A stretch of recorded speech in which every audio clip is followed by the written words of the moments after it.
massive de nos populations qui se trouvent éparpillées entre les pays frontaliers à notre pays, des déplacés internes, provoquant ainsi une crise sociale incalculable. À ce jour, la République démocratique du Congo se bat avec nos forces de défense et de sécurité pour non seulement récupérer nos territoires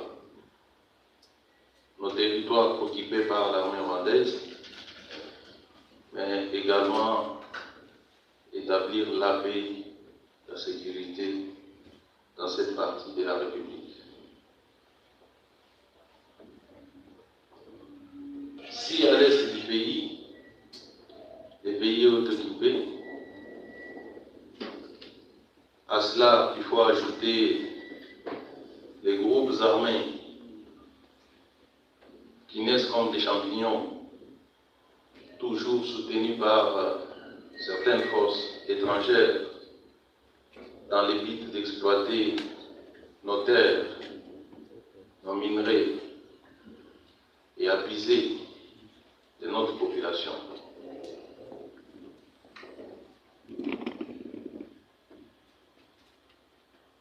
Cette situation d'insécurité semble ressurgir dans la partie ouest où nous sommes aujourd'hui. L'insécurité à l'ouest du pays est effective avec le phénomène Mobondo qui a connu sa naissance à Kwamut dans la province de Maïndombe.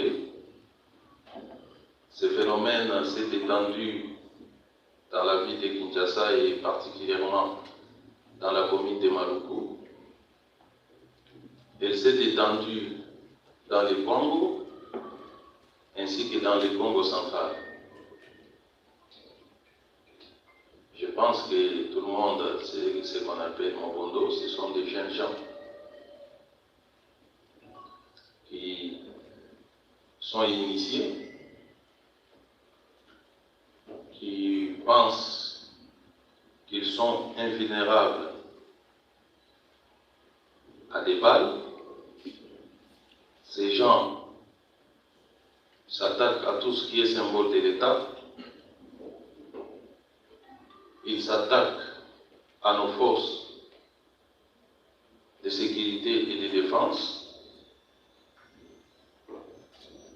Ces gens tuent la population civile, incendient des villages entiers.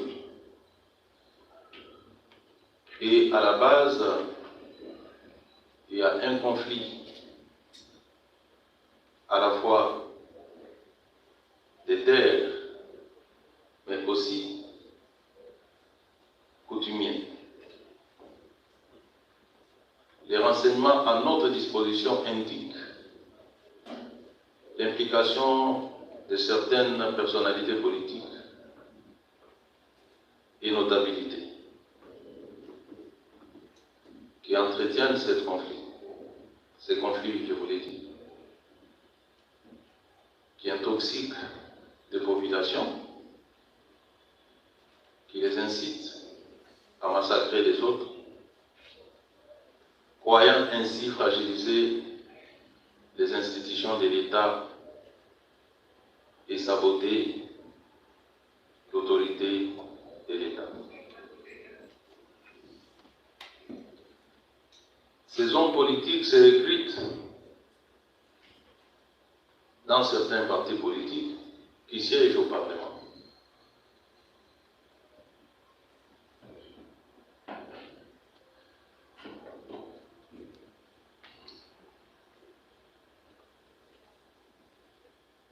Comme d'entrée de jeu, je vous ai dit que la partie est de notre pays est occupé par le Rwanda. Aujourd'hui, nous constatons le renforcement des troupes rwandaises et constatons une volonté manifeste du Rwanda de poursuivre des attaques dans des étendues beaucoup plus larges que celles qu'il occupe aujourd'hui. Et donc, l'insécurité de l'Est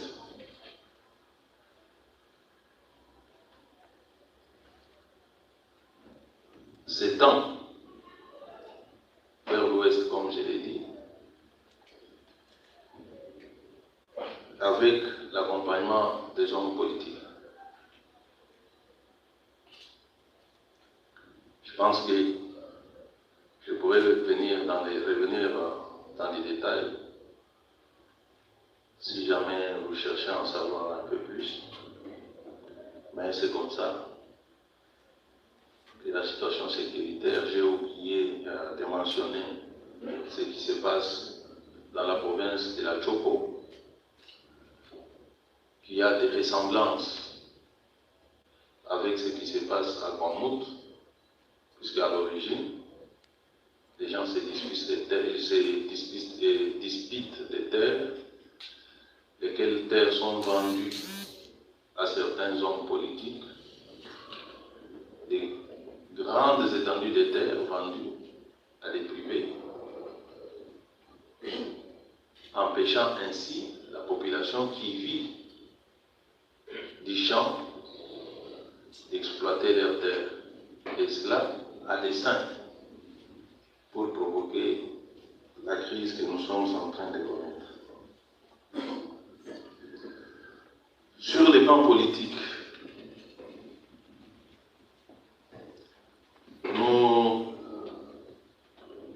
l'actualité est dominée par les processus électoraux tels qu'engagés par la Commission nationale électorale indépendante. Je pense que vous avez suivi dans les médias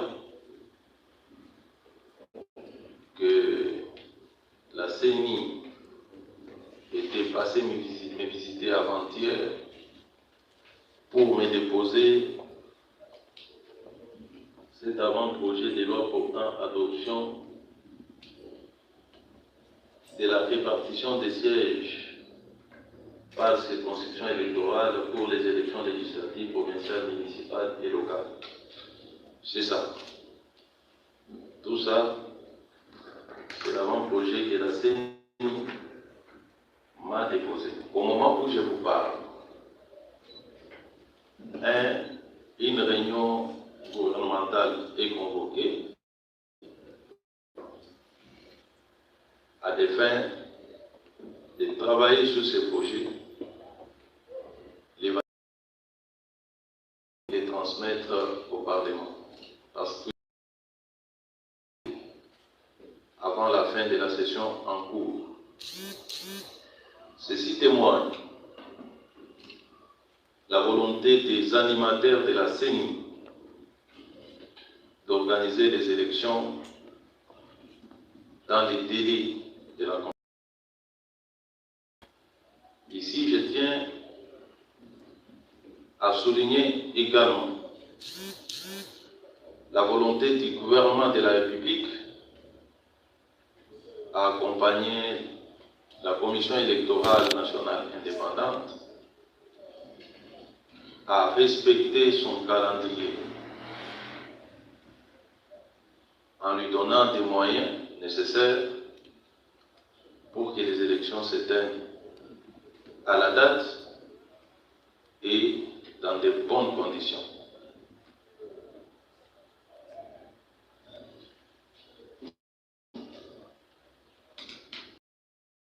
Je vais ici dire que le processus électoral est irréversible.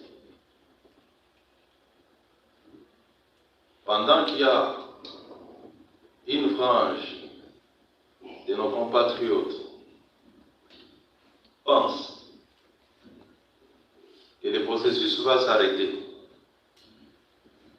pour revenir dans l'ancien système de partage des gâteaux, de partage du pouvoir équitable et équilibré, afin que chacun ait sa portion qu'il va gérer comme il l'entend. J'affirme, pas avec force, mais avec conviction,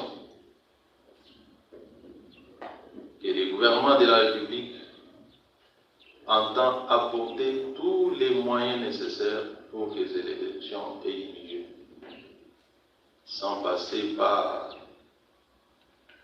ce que nous appelons ici chez nous un quelconque glissement, afin que le peuple congolais puisse se choisir ses dirigeants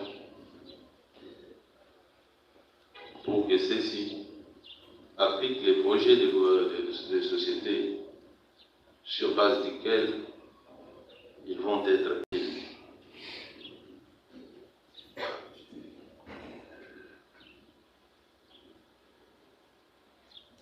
L'actualité reste également dominée par, sur cette liste électorale, je l'ai dit. J'ai dit qu'il y a des Congolais qui ne veulent pas aller aux élections et qui multiplient des subterfuges, des actions désespérées qui relayent l'insécurité orchestrée par l'ennemi rwandais à travers le pays, à travers des actions terroristes telles que celles qui se passent dans les Grands Katanga, où il y a des gens qui organisent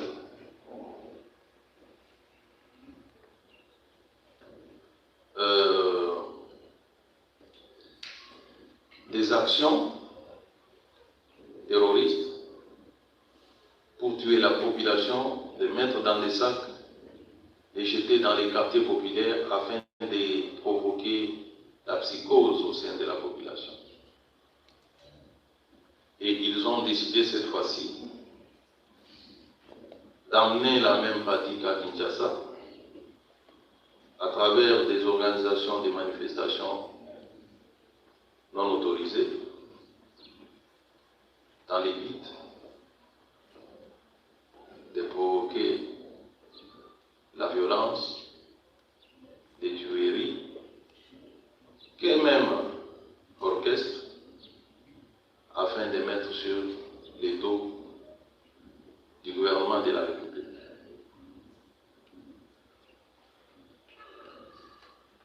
Ces acteurs politiques agissent à visage découvert. Nous avons vu des gens de premier rang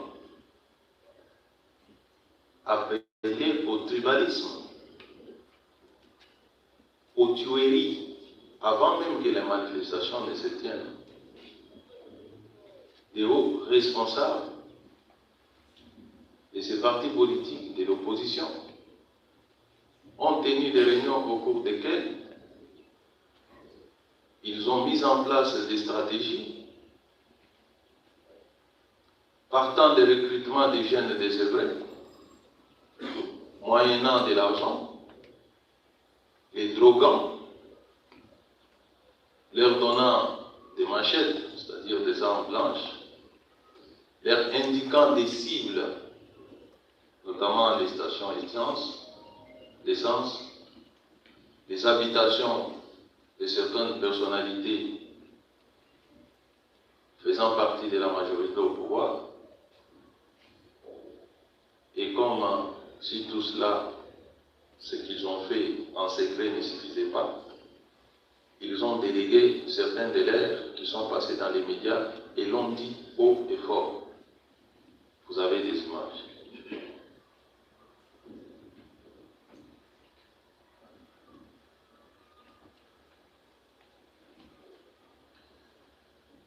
Face à cette situation, le gouvernement de la République garant de l'ordre public et de la paix sociale, n'entend pas se laisser faire. Le gouvernement de la République n'entend ni se laisser intimider,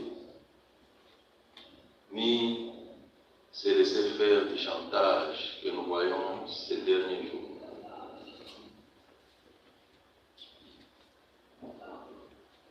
Ce chantage consiste à dire le pouvoir Tshisekedi, c'est un pouvoir dictateur, c'est un pouvoir qui opprime sa population, qui étouffe les libertés de pensée et de manifestation, qui envoie sa police commettre des bévues, et je l'ai vu, relayé par tous les médias,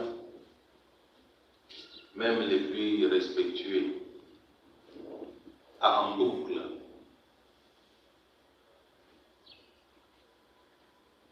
Et ce qui est à déplorer dans cette campagne médiatique, c'est que certains professionnels des médias ont perdu le sens de l'équilibre dans la diffusion des informations.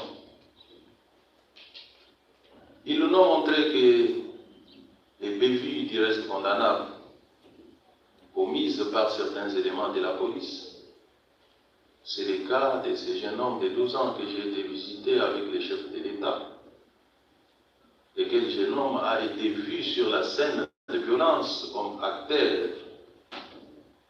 Vous avez des images qui a été appréhendé par la police, bon, certains éléments de la police, mais qui se sont mal comportés, compte tenu de l'âge de l'enfant, quels que soient les crimes qu'il aurait fait, cet enfant n'a pas mérité le traitement qui lui a été infligé.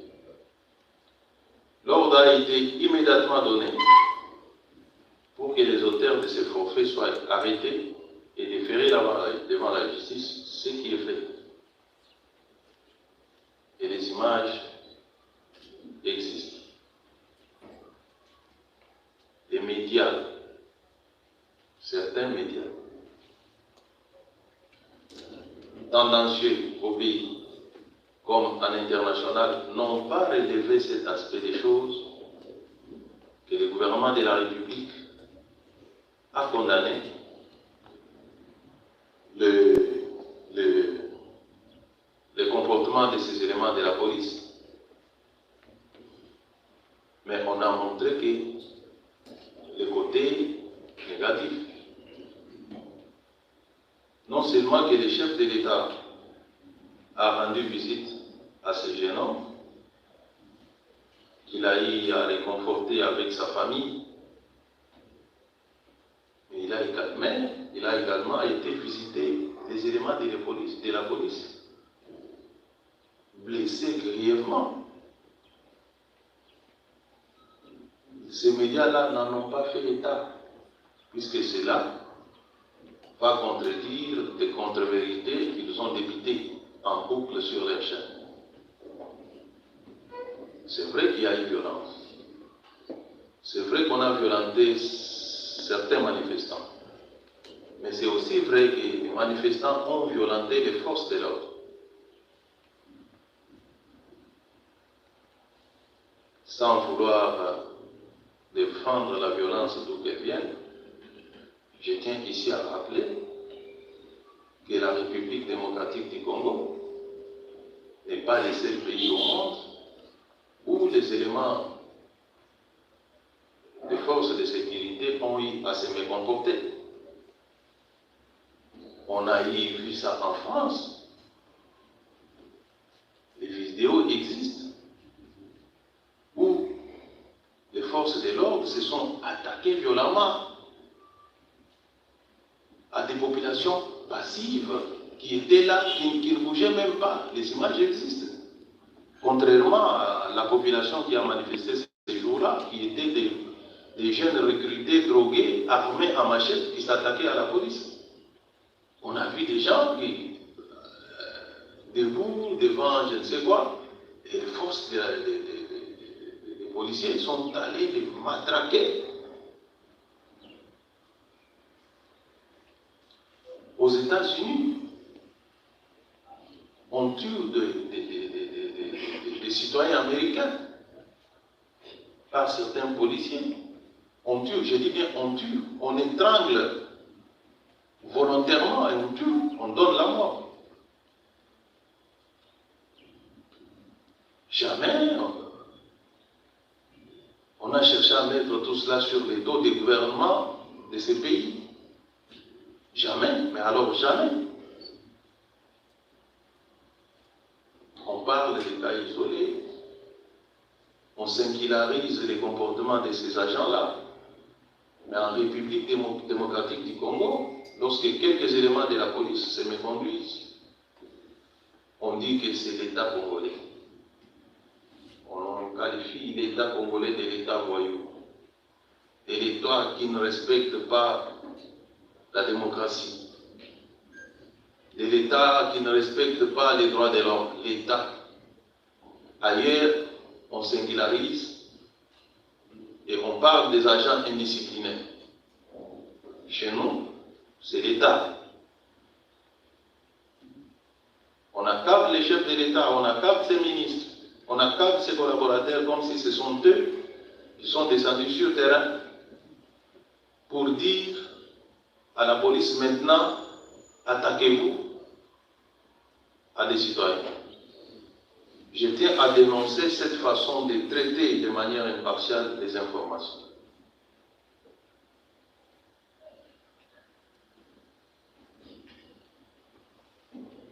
Les maîtres mots, c'est que le gouvernement congolais ne cédera pas chaque fois qu'il s'agira de maintenir l'ordre public dans ce pays, parce que le maintien de l'ordre public, c'est un devoir sacré pour tout gouvernement. On ne laissera personne, mais alors personne semer la désolation et la mort dans nos populations au nom de sa liberté d'opinion ou de ses convictions politiques. On ne laissera personne le faire. Je veux que cela soit retenu de tous. Parce que c'est ce qui s'est fait partout au monde. Jamais un État n'a laissé des bandits saccager les habitations des gens, s'attaquer à des paisibles citoyens. Il y a une journaliste que le chef de l'État a visée qui a été attaquée par des manifestants au motif qu'elle serait proche du pouvoir. Mais j'ai vu dans les reportages de certaines chaînes internationales, on a présenté cette journaliste que moi, accompagnant les chefs de l'État, nous avons visité et qui nous a indiqué qu'ils l'ont attaqué et pour quel motif. C'est-à-dire les manifestants, les gens de l'opposition, qui se sont attaqués à une femme journaliste qui ne faisait que son travail. On lui a ravi sa caméra et tout son équipement au motif qu'elle est proche du pouvoir. Les journalistes internationaux, ils n'ont pas vu ça. Ils l'ont vu, mais ils ont voulu mettre tout sur les dos du gouvernement. Cette façon de faire est injuste. C'est ici l'occasion d'interpeller les institutions d'appui à la démocratie, les ONG des droits de l'homme. Votre rôle n'est pas seulement d'accompagner la violence pour faire les bilans. Votre rôle, c'est aussi de prévenir la violence. Et ici, je m'adresse plus spécialement au CESAC, qui doit réguler l'espace médiatique dans notre pays, où nous voyons des plateaux de télévision offerts à des individus qui viennent appeler à la violence, et cela pendant de longues minutes. aucune organisation des droits de l'homme n'a eu à condamner ces discours qui se répandent de plus en plus, dirigés par un groupe ethnique de notre pays, les Balouba. Aucun, à ce jour, n'a dénoncé ces comportements, entretenus par des ténors de l'opposition, stigmatisant une tribu, soulevant les 450 contre une seule tribu, et nous avons vu ça par des organisateurs de la marche. Et lorsque la justice du pays fait intervenir, on crie à l'acharnement, à la brimade, à l'étouffement des libertés d'expression. Et je ne me rappelle pas que dans l'histoire des nations, et surtout dans les nations dites démocratiques, jamais on a laissé les citoyens tenir de tels propos séparatistes.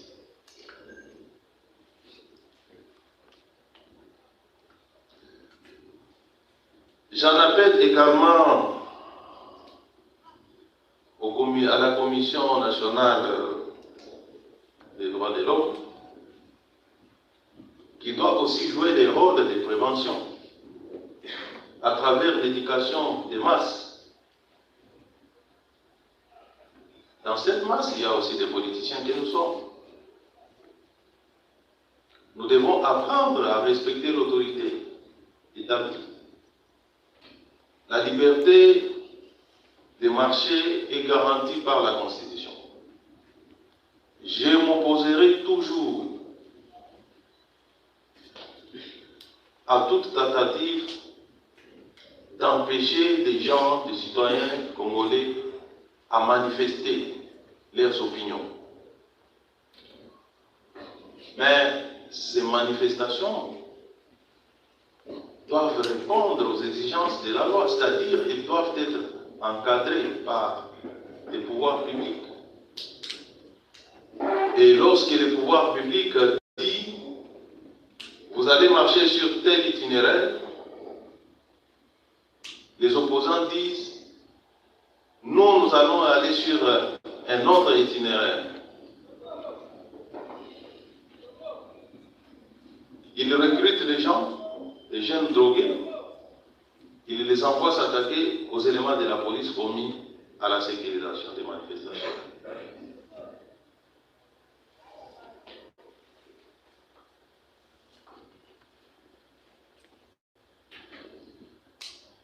Le gouvernement de la République qui n'entend pas se laisser faire utilisera tous les moyens légaux pour que les lois et règlements de la République soient respectés. Ça, vous pouvez compter sur moi. Nous appliquerons tous les moyens légaux à notre disposition pour que l'ordre public soit préservé, que la sécurité soit assurée à tous les Congolais de manière égalitaire, sans discrimination aucune.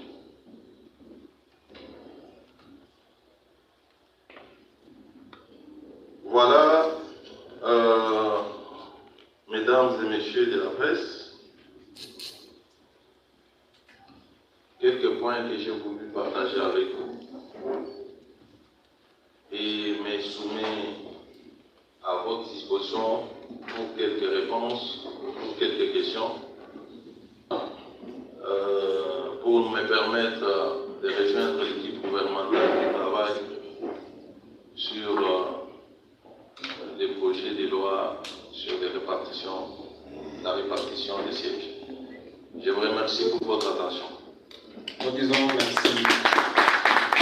Merci pour sécurité intercoutumière pour cet exposé bien riche pour les chevaliers de la privée du micro que nous sommes. À présent, Excellence, avec votre autorisation, nous voulons passer à l'étape des questions et réponses. Nous allons procéder par la série des 3 questions. D'abord, après les réponses du vice-premier ministre de l'Intérieur, nous prendrons une autre série de 3 questions. Nous commençons avec le Bouzou. Vous déclinez votre identité et votre... Merci. Moi, c'est Gilles du Matiana. Moi, c'est Gilles du Matiana qui est pour les intimes.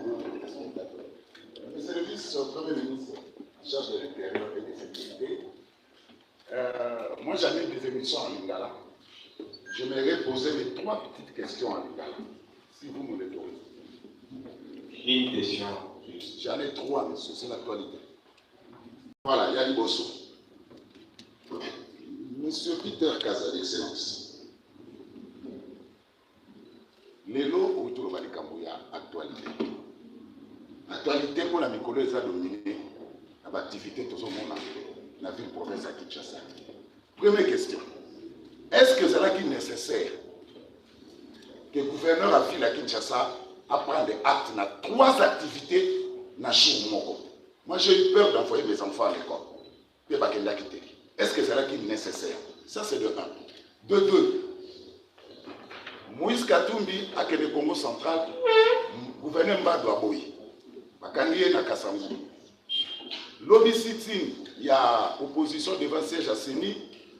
Vice-gouverneur chez Kokwa Koumi Moukanda, totalement le dans la TV, que Aboyi n'a pas une acte. Question. Est-ce la démocratie est en danger ou Peter Kazadi veut museler l'opposition? Pour ce qui ça, autour de Makamounion, ce tali Mokonzi, au États-Unis, insécurité. Mais il y a aussi l'insécurité à Kinshasa. C'est le phénomène Koulouna. Mais Naza, vraiment dessus, n'a moni Mokonzi, excellence à l'objet en beauté. Alors, quelle stratégie pour la VPM Peter Kazadi, la général Kassongo, pour mettre fin à phénomène Koulouna? Ça devient scandaleux au vu et aussi de tout le monde. Na balabala bobima bozo qui s'envoie na porte le pambo Koulouna les osalana au quotidien na kata le pambo. Quelle stratégie pour mettre fin à phénomène Koulouna na Kinshasa? Merci. Donc, je vous exhorte à être respectueux des règles de jeu. Ce que je viens de faire, poser uniquement une question. Je prends Stanley et Barry. D'abord Stanley. Alors, monsieur le ministre, c'est Stanley Boujakera ici pour Jeune Afrique. Juste une petite question, effectivement, à savoir pourquoi Katumbi a été bloqué hier, il n'a pas pu accéder donc, au Congo central. Est-ce que vous étiez au courant de cette décision du gouverneur et pourquoi le gouverneur a été convoqué à Kinshasa? Est-ce qu'il y a des sanctions après? Merci beaucoup.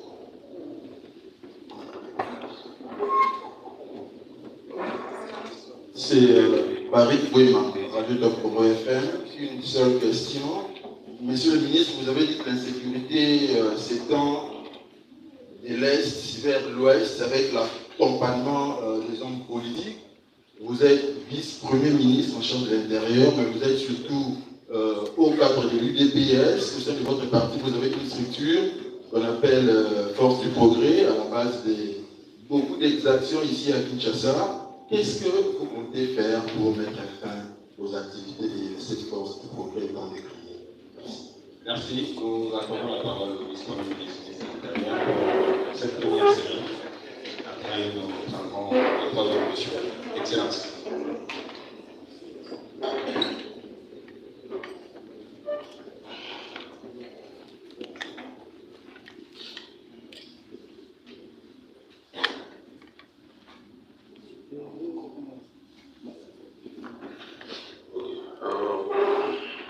Merci beaucoup. Le Gilles, vous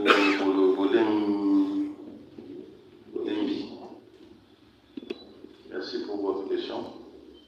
Vos questions. Vous m'avez posé la question de savoir était-il nécessaire de prendre acte des 3 manifestations. Et ça, vous me posez sur les comptes du gouverneur. Je n'ai pas été associé à la prise de décision du gouverneur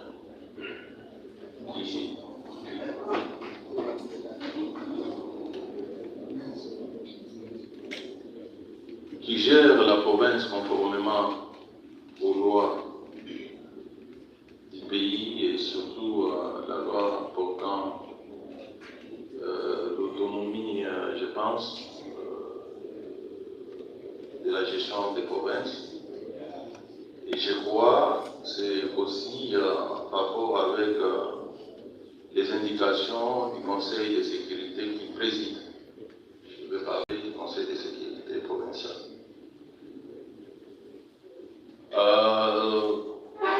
À entendre votre question, vous fustigez le fait qu'il est autorisé par manifestation à la fois, ce qui est votre droit le plus légitime. Mais dans tout ça, ce que moi je constate est que le gouverneur avait donné les itinéraires à chacun des groupes. Comme cela se fait toujours. Depuis que nous-mêmes nous étions dans l'opposition, il y avait toujours des réunions de concertation avec l'autorité provinciale où nous convenions sur l'itinéraire à prendre, les attitudes à adopter et la conduite à observer. Et ça, j'aimerais que vous, journalistes, vous puissiez souligner. Pourquoi vous ne voulez pas dire les choses telles qu'elles sont? Oui, le gouverneur a autorisé 3 manifestations. Il a autorisé une manifestation qui devait commencer dans la commune de Ngaliema pour chuter sur Victoire. C'est la manifestation de l'opposition. Donc le gouverneur n'a pas interdit à l'opposition de marcher. Mais il leur a dit, vous prenez tel secteur. Il a donné à la Ligue des jeunes de l'IDPS un itinéraire qui devait partir de rond-point Ngaba, je pense jusqu'au niveau Saint-Raphaël. C'était pour que les deux ne se rencontrent pas. Et c'est ça aussi le rôle de l'autorité.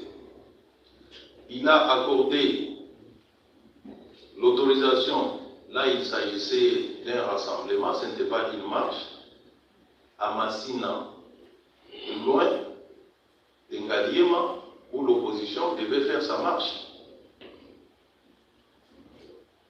Pourquoi est-ce que vous, journalistes, vous ne voulez pas stigmatiser cette répartition accordée aux uns et aux autres par l'autorité provinciale?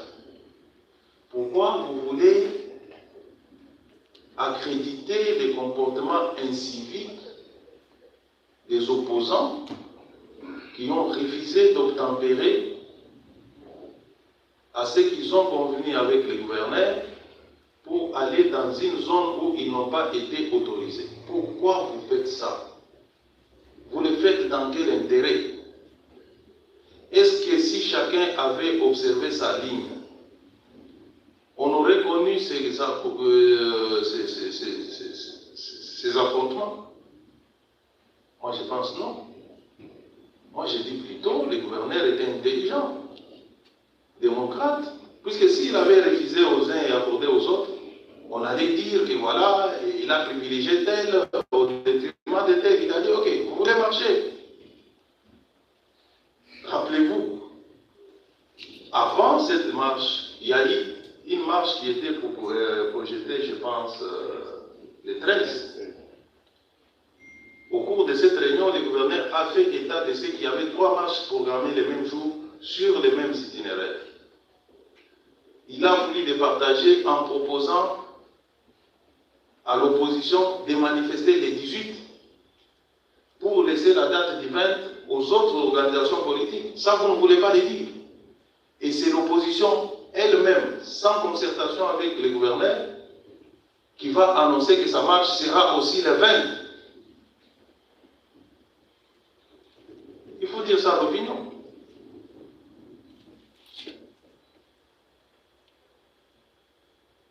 Il faut dire ça à l'opinion. J'ai dit que je n'ai pas été associé à la stratégie de l'hôtel de ville, mais je la trouve plutôt intelligente.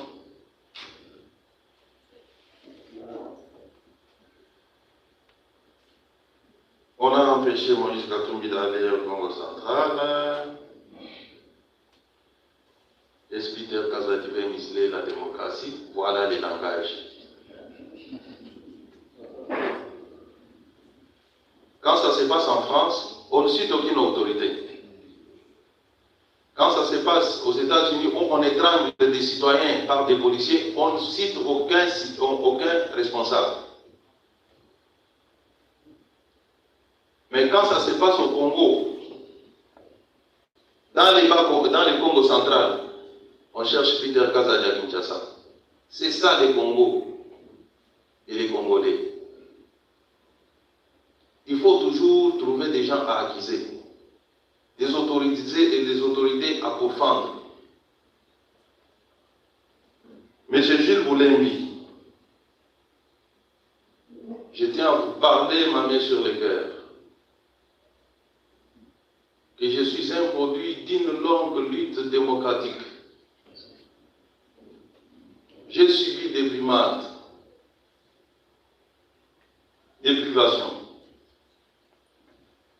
pour que mon parti IDPS arrive au pouvoir. Les fonds de notre combat étaient fondés sur l'établissement d'un état de droit, d'une véritable démocratie, fondée sur la liberté d'opinion et d'expression. Et je suis ancré dans cette idéologie fortement de manière que personne ne saura me départir, puisque j'y suis resté depuis ma tendre jeunesse jusqu'à l'âge que j'ai aujourd'hui. Je ne marcherai jamais contre la démocratie. Il y a des gens qui fomentent des accusations. Il a fait ceci, il a fait arrêter des gens, il a tué des gens, il a confisqué les maisons des gens. Et toute ma vie, je n'ai jamais volé, je n'ai jamais tué, je n'ai jamais détourné l'argent de l'État. Je suis avocat de profession. Ce que je sais mieux faire, c'est de défendre les droits, de défendre la démocratie. Et je le ferai jusqu'à la fin de mes jours. Alors vous pouvez bon monter des stratagèmes pour m'avoir, vous ne m'aurez jamais. Là où vous m'attendez, là, vous ne me trouverez pas. Vous monterez des montagnes de mensonges. Ces montagnes vont se fondre demain.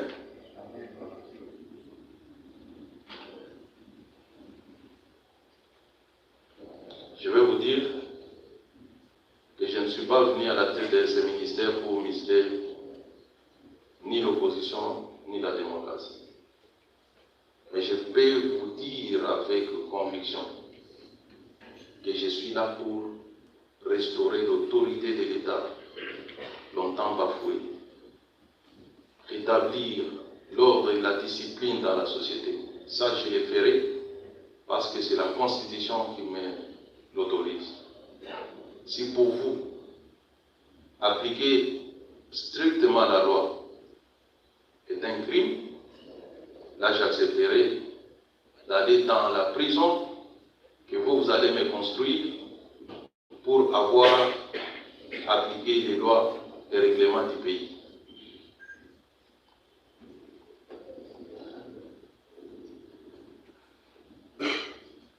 Vous dites que je n'ai pas parlé des colons à Kinshasa, mais j'ai parlé de l'insécurité dans la partie Est. J'ai fait état de ce qui se passe aussi dans les Hauts-Katanga.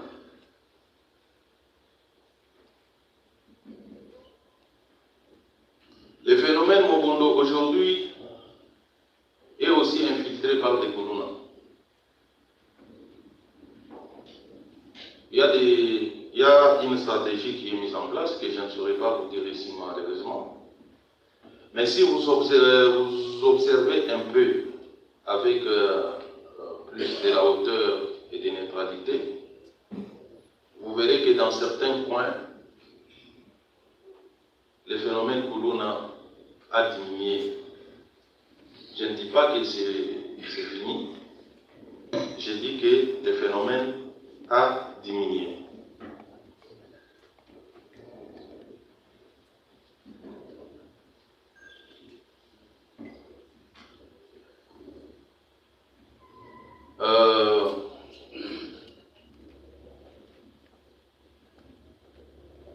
Le phénomène Koulouna est en train d'être combattu.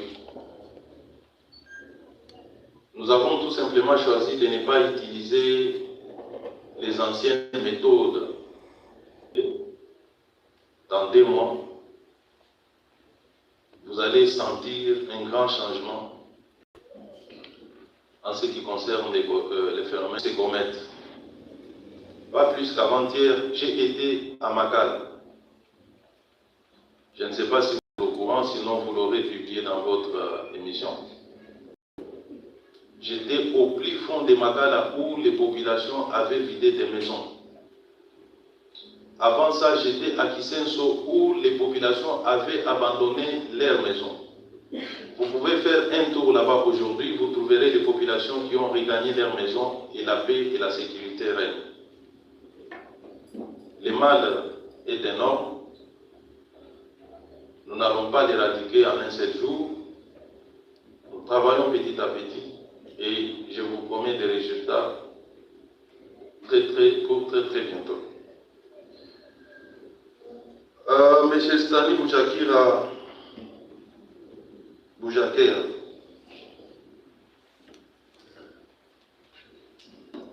me demande pourquoi M. Katumbi était empêché de se rendre dans les Congo central. Vous avez vu, j'ai convoqué en urgence le gouverneur de la province du Congo central qui est dans cette salle. Il a roulé nuitamment pour être ici. Je viens de l'écouter avec tous les services de sécurité.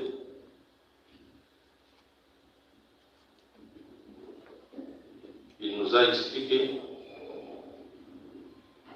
comme l'atteste sa correspondance adressée aux manifestants,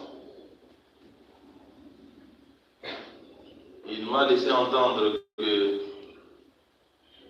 d'ailleurs c'est là consigné dans sa lettre, qu'il n'a jamais refusé l'organisation des manifestations dans sa province, mais qu'il avait posé quelques préalables, notamment ajourner de 2 jours, je pense que c'est ça, monsieur le gouverneur, la tenue de la manifestation, indiquer les lieux sur lesquels ces manifestations devaient se tenir, et cela après Conseil de sécurité provincial qui a fait état, je me permets de vous le dire, c'est le rapport que je reçois du gouverneur, mais qui m'ont été donnés avant toutes les marches par mon service. Il y avait également recrutement des jeunes venus de Kinshasa pour faire la même chose. Vous êtes sans savoir que l'encadrement des manifestations de grande ampleur commande beaucoup d'effectifs de la police, ce qui commande également beaucoup de moyens financiers. Compte tenu du temps imparti, M. le gouverneur n'avait pas encore réuni les moyens financiers pour pouvoir disposer un nombre suffisant d'éléments de la police pour encadrer ces manifestations. C'est ainsi qu'il avait demandé aux organisateurs d'ajourner de 2 jours seulement. Ils ont refusé. Le courrier du gouverneur, je pense qu'il l'a mis dans les réseaux sociaux. Ça suffit.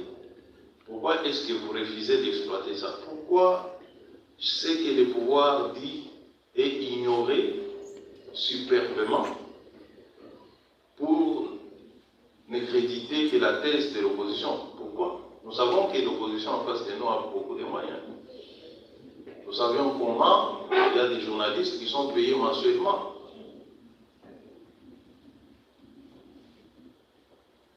Par certains individus de l'opposition pour faire la sale besogne. Nous sommes au courant. Les gens touchent de l'argent mensuellement pour ne relayer que des informations d'une certaine opposition et transvertir tout ce que le gouvernement de la République dit. Malheureusement, le gouvernement n'a pas un budget pour corrompre des journalistes. C'est vraiment malheureux pour nous. Il fallait que nous en ayons aussi une ligne budgétaire pour commencer à corrompre des journalistes afin qu'ils disent le bien de nous.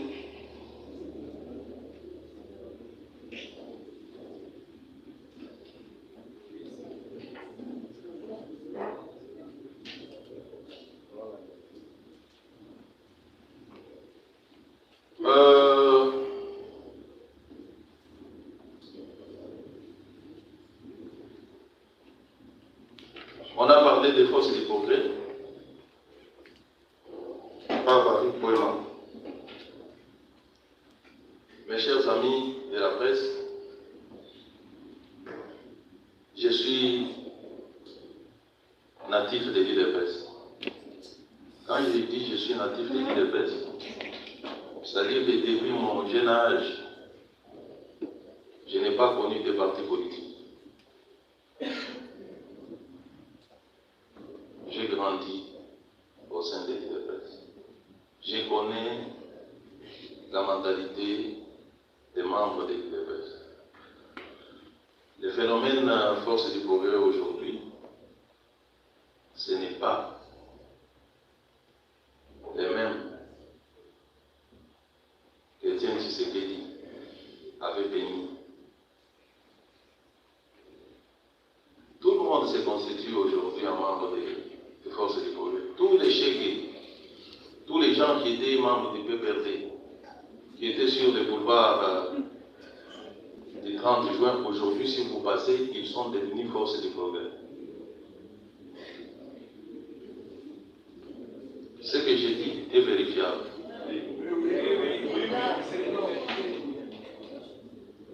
Ces gens-là sont parfois manipulés par des opposants. J'ai oublié de vous dire une chose qui va peut-être vous choquer, que même certains de nos policiers ont été manipulés.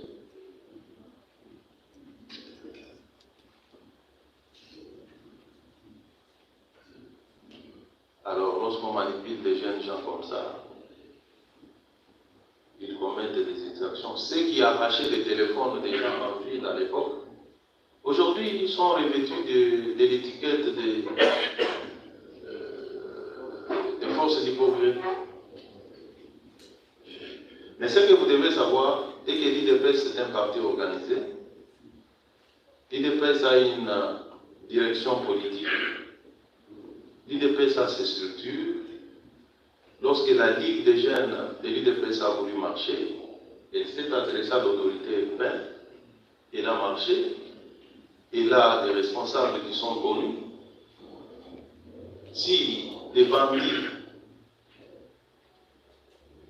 s'organisent et empruntent le nom des forces du progrès pour commettre des exactions, ils vont nous trouver sur leur chemin. Les forces de la police, les forces de sécurité vont les neutraliser. Ça, vous pouvez être sûr.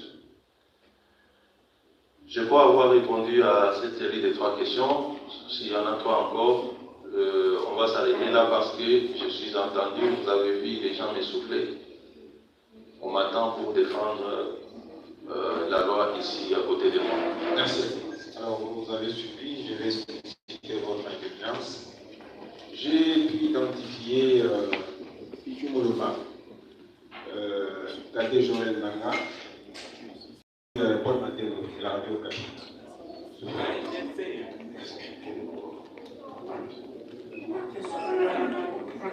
Paul Matteo.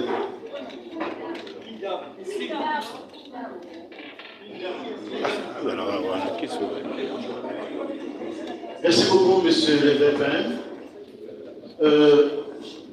J'ai une petite question, peut-être qui peut s'étendre en 2-3 minutes. C'est Paul Matteo de Radio Okapi.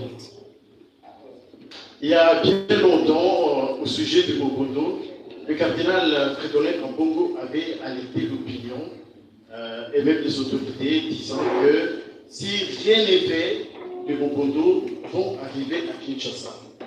Aujourd'hui, on y est. Avez-vous attendu que le Mobondo nous arrive à Kinshasa en ce jour? Vous dites que les tireurs de ficelle se comptent dans les partis politiques. Dans les partis politiques qui sont à l'Assemblée nationale. Je voulais bien savoir, sont-ils de l'opposition ou de l'union? Vous étiez dans l'opposition et maintenant que vous êtes au pouvoir, je me rends compte qu'il n'y a pas de changement. L'opposition aujourd'hui se comporte comme l'opposition quand vous étiez dans l'opposition. Et la police aujourd'hui se comporte de la même manière que quand vous étiez dans l'opposition. Je voulais citer par vous suggérer. Des questions déjà. Est-ce que vous ne pouvez pas, s'il vous plaît, libéraliser l'espace politique? C'est-à-dire, lorsque l'opposition veut marcher, vous demandez à la police d'accompagner l'opposition sans affrontement. Merci beaucoup. Merci.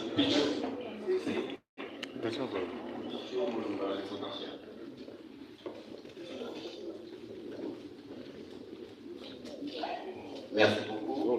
Même si Paul m'a dit l'affaire Mobondo, vous parlez des hommes politiques comme auteur, et ces derniers sièges au Parlement, j'ai bien noté, n'est-ce pas une rébellion?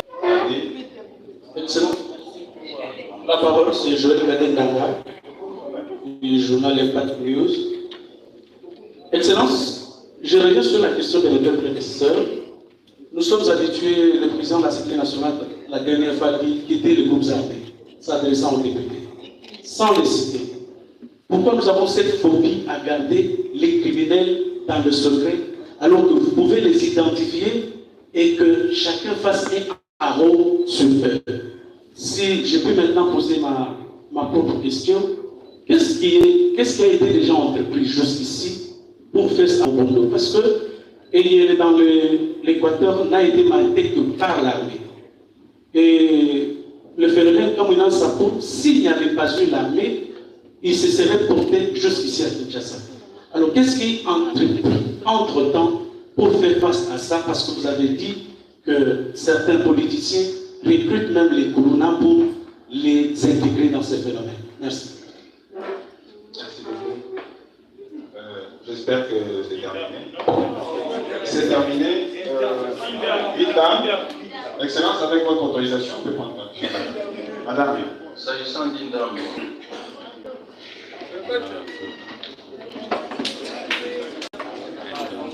votre identité, le média que vous représentez.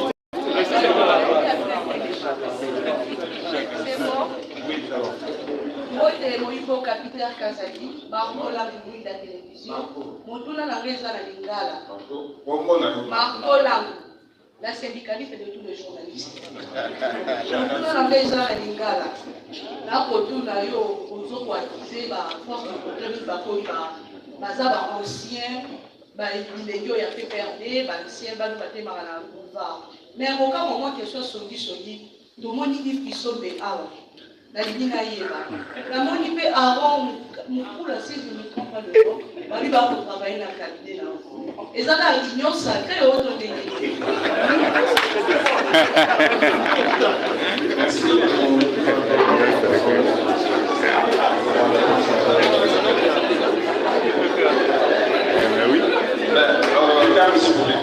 merci beaucoup.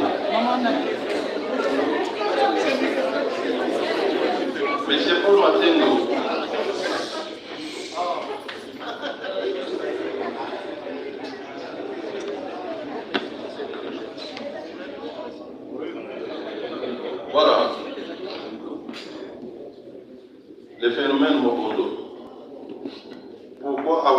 entendu qu'ils allaient à Kinshasa.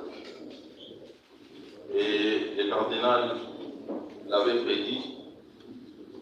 Il l'avait prédit avec raison. Parce que ces conflits opposent principalement un peuple qui est entre Kinshasa, Bandundu et, je pense, Équateur, et également la République du Congo. Il s'agit des Téké contre les Yaka.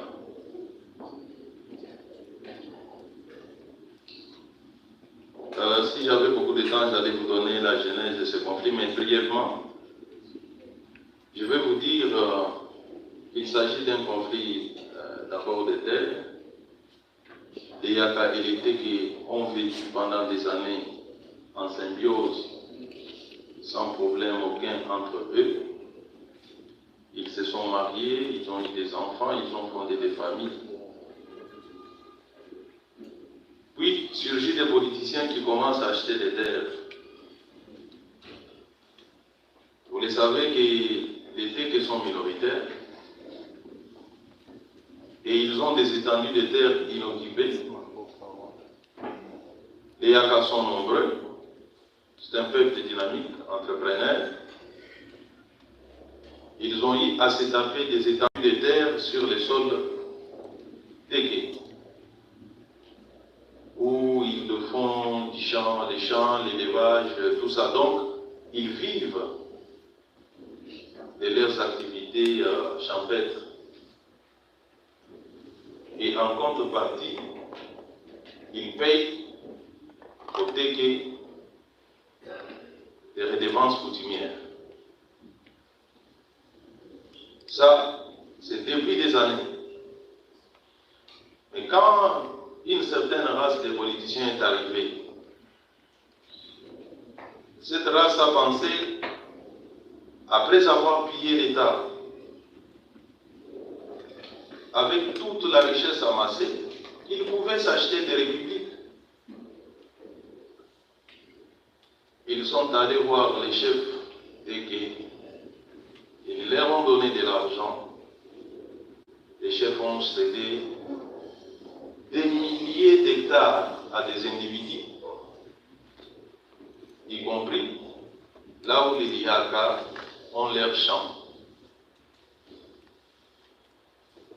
Je vous dis que ce peuple est éparpillé entre le Grand Bandundu et une partie de Kinshasa. C'était normal pour tout esprit d'ici de comprendre que ce conflit pouvait, en tout cas, devait arriver à Kinshasa. Et je vous informe que ce conflit pouvait s'étendre jusqu'à Brazzaville.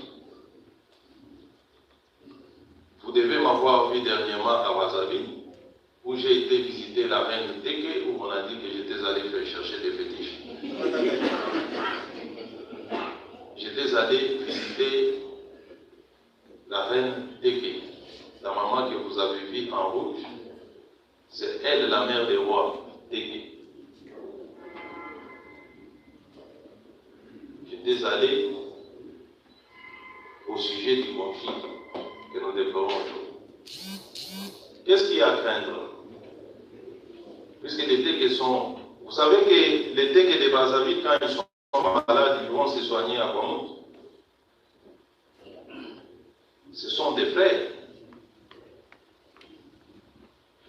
Si les Téké de Kinshasa, de Bandundu est menacé, ceux de Brazzaville se sentent menacés. Et il y a toujours des altercations sur les fleuves. J'étais allé pour prendre langue avec les autorités brazzavilloises à ce sujet. Je n'étais pas allé faire des tourismes ni chercher des fétiches.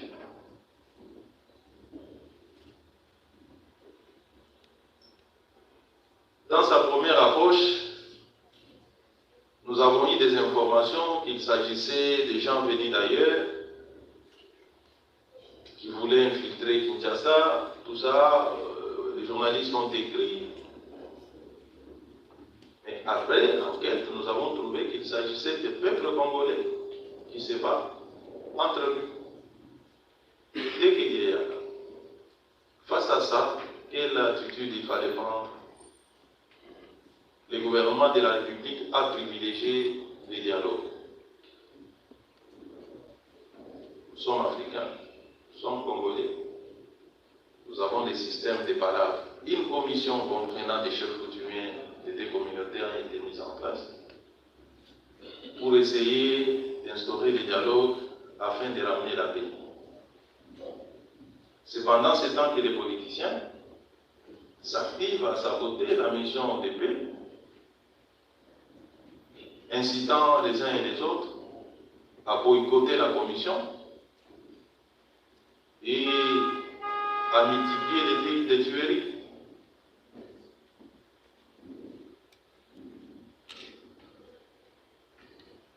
Donc voilà la situation. En même temps, il y a certaines organisations des droits de l'homme, il y a certains journalistes qui ne cherchent que là où on coupe les têtes aux gens, pour enfin mettre ça sur la tête du gouvernement. Les journalistes congolais qui devaient jouer au nationalisme, puisqu'il s'agit de notre pays, de notre peuple, personne ne donne la bonne information. Personne. Personne ne cherche la bonne information. Vous vous contentez de ce que ceux qui viennent de loin racontent selon les intérêts de leur pays et vous relayez.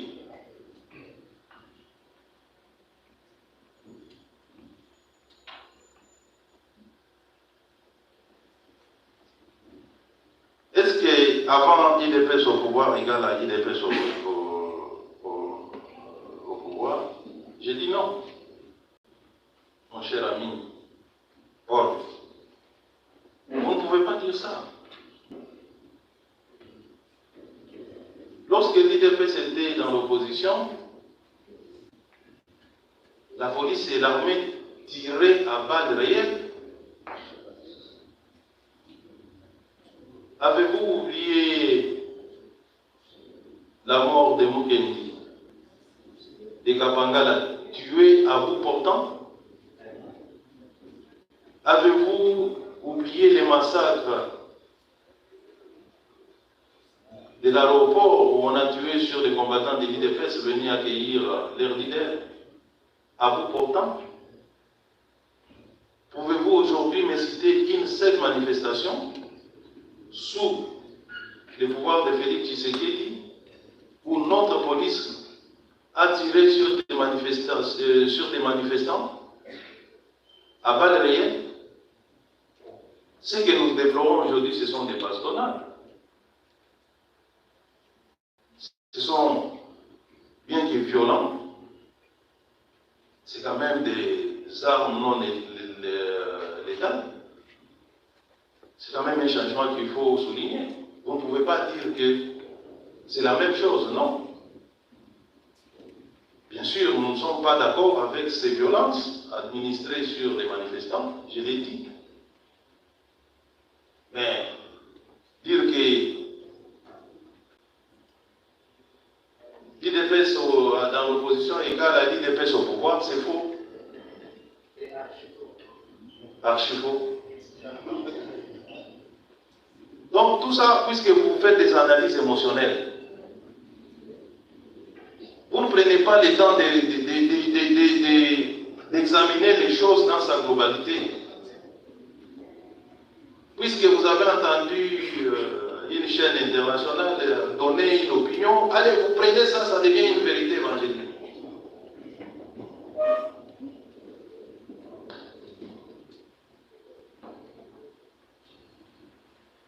Je l'ai dit, et sous forme de confession, l'IDPS ne confisquera jamais l'espace politique de notre pays. Sauf dans les têtes de ceux qui sont habitués à être confisqués, qui veulent être confisqués, mais l'IDPS ne va pas leur donner l'occasion de se faire confisquer. L'espace politique est libre. ouverte et elle restera.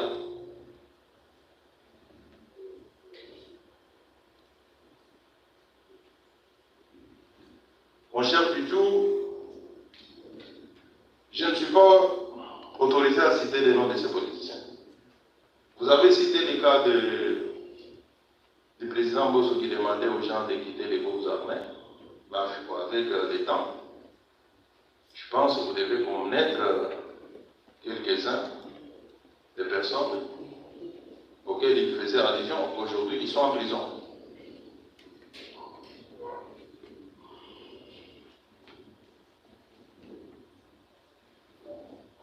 Je pense que les explications que j'ai données à Paul peuvent rencontrer les préoccupations de Joël Cadet. Si j'ai bien retenu, je ne l'avais pas bien saisi. Il disait pourquoi ne pas faire face à ce phénomène Mobondo. C'est ça. Pourquoi ne pas engager l'armée? Voilà. J'ai expliqué, voilà pourquoi je disais qu'une partie de la réponse adressée à Paul pouvait répondre en partie à votre préoccupation aussi. L'armée aujourd'hui est mobilisée parce que nous avons considéré que l'étape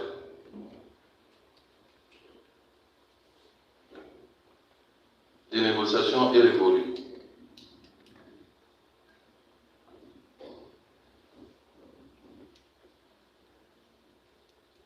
C'est que l'opinion doit savoir. Et que les politiciens de Kinshasa aujourd'hui recrutent parmi les Mobondo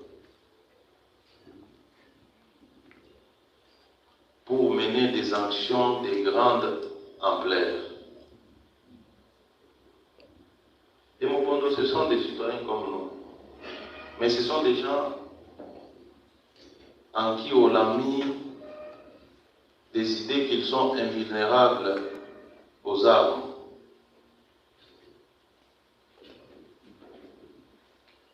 Et certains politiciens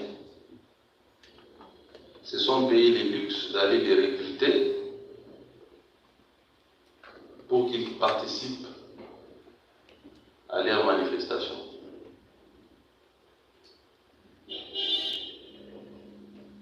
Madame de France 24 qui est ici,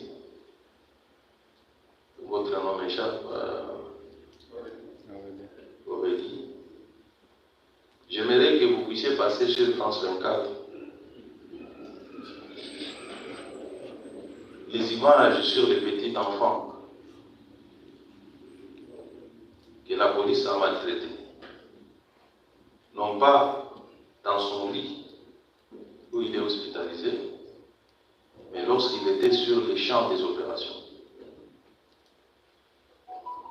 Votre mari est congolais, il parle parfaitement lingala, qu'il vous interprète ce que la personne qui a filmé dit de cet enfant-là. Et quand j'ai vu cet enfant dans les lits, quand j'ai montré à ses parents les images, cet enfant-là était certainement drogué. À son âge-là de 12 ans. Il était sur le front face à la police. Et c'est lui qui a filmé dit ça veut dire il y a un enfant qui est ici, c'est comme si c'était un sorcier. Lorsqu'on recrute un enfant de 12 ans, on les drogue, on l'envoie faire face à une police. Comprenez ce qu'on peut faire des adultes. Je vais vous dire que la situation sécuritaire, si nous étions un pays sérieux, composé de citoyens sérieux, personne ne pouvait accepter que ces genres de manifestations soient organisées. Mais parce que nous avons sur notre tête une communauté internationale qui doit chaque fois nous dicter la ligne à conduire pour la gestion de nos affaires internes. Cette communauté internationale, avec cette presse internationale qui distribue des points, nous sommes parfois obligés de tolérer certaines choses qui nous font mal pour ne pas être accusés, être transférés devant la Cour pénale internationale, pour ne pas être sanctionnés financièrement, pour ne pas être interdit de passer ici et là. Et cette attitude fragilise nos États.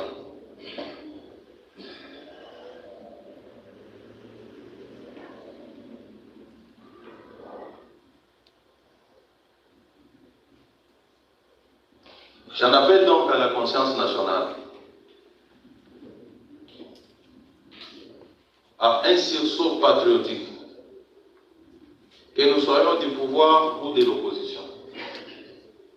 La patrie est en danger parce qu'une partie de notre territoire est occupée par une armée étrangère. Il y a de ces opposants qui n'ont jamais dénoncé l'occupation de notre pays par les Rwandais. Ce sont ces opposants-là qui viennent aujourd'hui, relayant la politique génocidaire des Rwandais. Ils veulent répandre cela même dans la capitale. Puisqu'ils ont des moyens financiers, puisqu'ils savent se faire payer des médias internationaux, nous qui sommes au pays, nous subissons.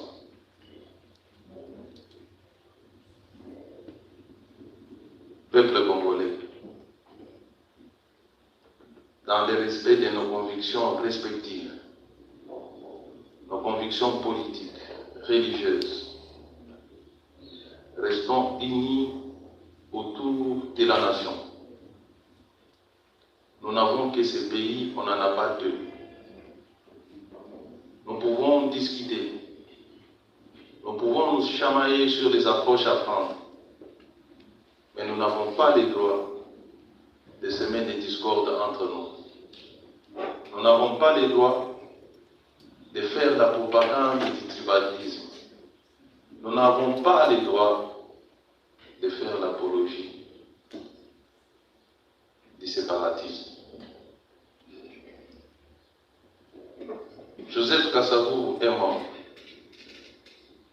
Emery Patrice Lumumba est mort. Ils ont laissé ce pays uni, en dépit de tout ce qu'ils ont connu comme problème. Maréchal Mobutu l'a pris. Il l'a laissé uni. Mzee Laurent Kabila est mort parce qu'il voulait un Congo fort. Joseph Kabila, que nous avons tous décrié, a laissé ce pays dans ses frontières des années 60. Et ce n'est pas sous le mandat de Félix Tshisekedi que nous allons laisser ce pays se disloquer. Pour rien au monde, mais alors pour rien, nous ne laisserons personne diviser notre peuple. Nous ne laisserons personne diviser ce pays. Voilà, chers amis de la presse, les quelques mots que j'avais à partager avec vous. Je vous remercie.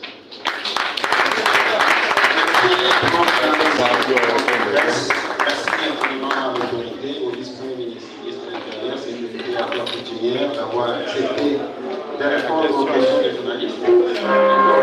Merci à vous, chers ministères et confrères, d'avoir répondu correctement à nos invitations.